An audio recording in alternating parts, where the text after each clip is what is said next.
On January 2, 2026, Canada stunned the world with a sweeping strategic resource realignment policy. Overnight, Ottawa imposed strict export tariffs and quotas on critical minerals, timber, and key agricultural products. The move was abrupt. No diplomatic warnings, no leaks. For decades, Canada was the model of open, reliable trade, a pillar of agreements like USMCA. Now, the message was clear. Domestic needs and economic security come first. Ottawa claimed it was about safeguarding resources for future generations and building a resilient manufacturing base, but to the world, it felt like a door slamming shut. The timing was brutal, right after the holidays, when global logistics were already stretched thin. Companies had planned for business as usual, counting on Canadian resources. Suddenly, prices soared and supplies vanished. Markets panicked, commodity prices spiked, and stock exchanges wobbled. Predictability, the foundation of global trade, was shattered. Businesses, used to steady Canadian exports, now faced risk and uncertainty. Trust in Canada as a trading partner evaporated overnight. The world was left scrambling, asking, why now? And what comes next? The global economic machine had just lost a vital cog. The shockwaves were only beginning. To understand the impact, picture the global supply chain as an invisible web connecting every product you use. Your smartphone's journey starts in a mine, passes through factories on multiple continents, and ends in your hand. This web allows countries to specialize, making goods cheaper and more diverse. Supermarkets brim with products from every corner of the globe thanks to these intricate chains. Before Canada's move, this system was stable, running on just-in-time delivery, minimal inventory, maximum efficiency. But just-in-time only works when every link is reliable. Canada's sudden tariffs and quotas were like a storm tearing through the web.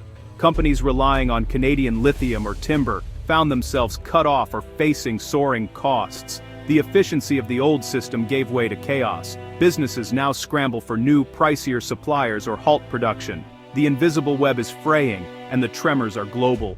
The world's supply chain orchestra has lost a key player. The result, uncertainty, higher costs, and a scramble to adapt. The era of smooth, predictable trade is over. For the US, the fallout was immediate. American automakers, long dependent on Canadian parts and minerals, faced instant cost hikes and shortages. Electric vehicle makers like Rivian saw battery costs soar, threatening jobs and production. The price of new cars, especially EVs, jumped, complicating climate goals. The construction sector was hit too. US home builders, reliant on Canadian lumber, saw prices spike and supplies dwindle. Building a new home became far more expensive, pricing out many families. What was once a seamless cross-border flow is now a bottleneck. Everyday Americans feel the impact, from the cars they drive to the homes they hope to buy. Canada's policy has upended economic certainty. The shock is personal, reshaping lives and livelihoods. The US is left searching for answers and alternatives. Europe, too, is reeling. The EU had counted on Canada for critical minerals to power its green transition. Battery makers like Northvolt and car giants like Volkswagen now face shortages and soaring costs. Plans for energy independence are in disarray, forcing companies to seek riskier suppliers. Even food is affected. Italian pasta makers prized Canadian wheat for its quality. Now quotas and tariffs mean less wheat and higher prices, threatening iconic recipes. The ripple effect is clear. A decision in Ottawa changes what ends up on a family's dinner table in Rome. Europe's vision of secure, stable supply chains anchored by Canada is on hold. The continent must now rethink its entire sourcing strategy. The cost of adaptation will be high. Canada's move has made global instability a local problem. In Asia, the response was swift and pragmatic. Japan and South Korea, masters of supply chain management, had seen Canada as a reliable backup for critical minerals. Now they're accelerating deals with Australia, Chile, and Africa, despite higher costs and risks. For companies like Panasonic, Canada is no longer a safe bet. China, a major importer of Canadian canola and soybeans, is also pivoting. Facing higher prices and tighter quotas, Chinese firms are locking in new suppliers in Brazil and Argentina. These shifts may become permanent, costing Canadian farmers vital markets. Canada's policy has forced Asia to redraw its supply maps. The long-term result: new alliances, new trade flows, and a diminished Canadian role. The global food and tech landscape is being rewritten. The consequences will last for years. The world's response was immediate and frantic. Companies scrambled to find new suppliers, often at much higher costs. Crisis teams replaced efficiency experts. The new mantra is, just in case, not just in time. Stockpiling and inventory buffering are back, tying up cash and driving up prices.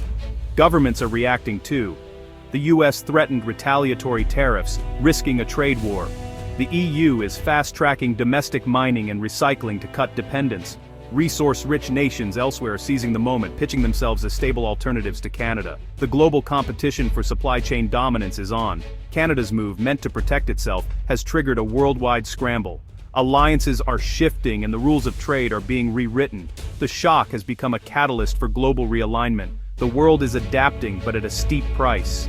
Canada's trade shock signals the end of hyper-efficient, just-in-time supply chains. The new priority is resilience, not speed or cost. Economic nationalism is rising. Countries are putting their own interests first. The old faith in free trade is giving way to a zero-sum scramble for resources. For consumers, this means higher prices and fewer choices. For companies, it means mapping vulnerabilities and building redundancy. Supply chain managers are now strategic planners, navigating geopolitical risks. Canada's move is a warning. Global interconnectedness brings both prosperity and fragility. The challenge is to balance trade benefits with resilience. But in a world drifting toward nationalism, trust is scarce. The era of smooth, predictable trade is over. We're all navigating a new, uncertain economic age. The lessons from Canada are clear: adapt or be left behind.